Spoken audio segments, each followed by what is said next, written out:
Hello, everyone. Today we'll talk about the wealth tax. Because all taxes are not equal.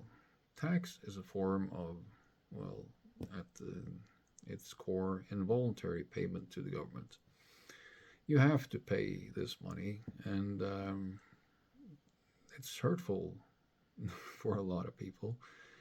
Even more hurtful can it be with the wealth tax because it hits you at your core, tends to, if especially if you're an entrepreneur. Let's say you're running a small company. You might be young. You're underpaying yourself in order to pay well for better employees so that the company can take off and grow on that good idea you have. Here in Norway, we're a semi socialist country. Taxes are pretty high.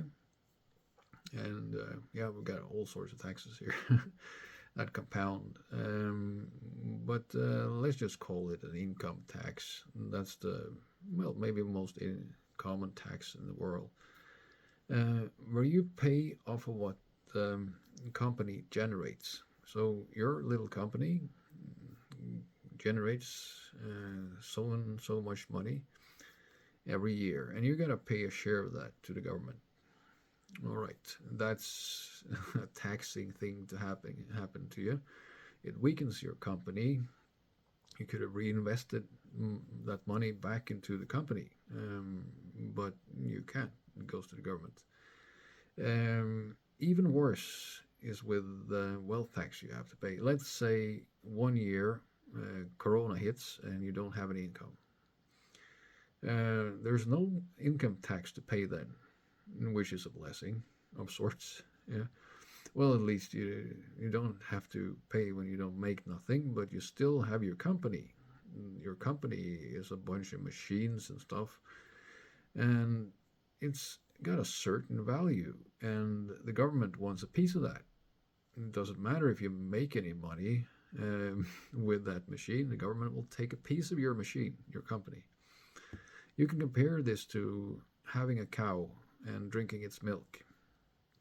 If you don't slaughter the cow, you can live off of its milk for pretty long.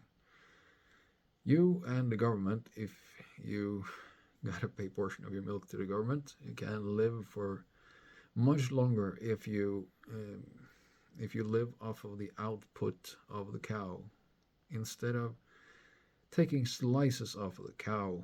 The cow is not a piece of bread like that you can slice up until the end of the bread and expect to eat, get something out of all of it. The cow will die pretty soon after you start slicing into it, just like your company might do. So a company is an entity, and it is a complex thing. Companies are. If you start messing with them, they tend to break down pretty soon, pretty fast. So this is the toxic thing about the wealth tax, and part of the reason why so many Norwegians have left Norway for Switzerland, where they have a much lower wealth tax. All right, bye for now.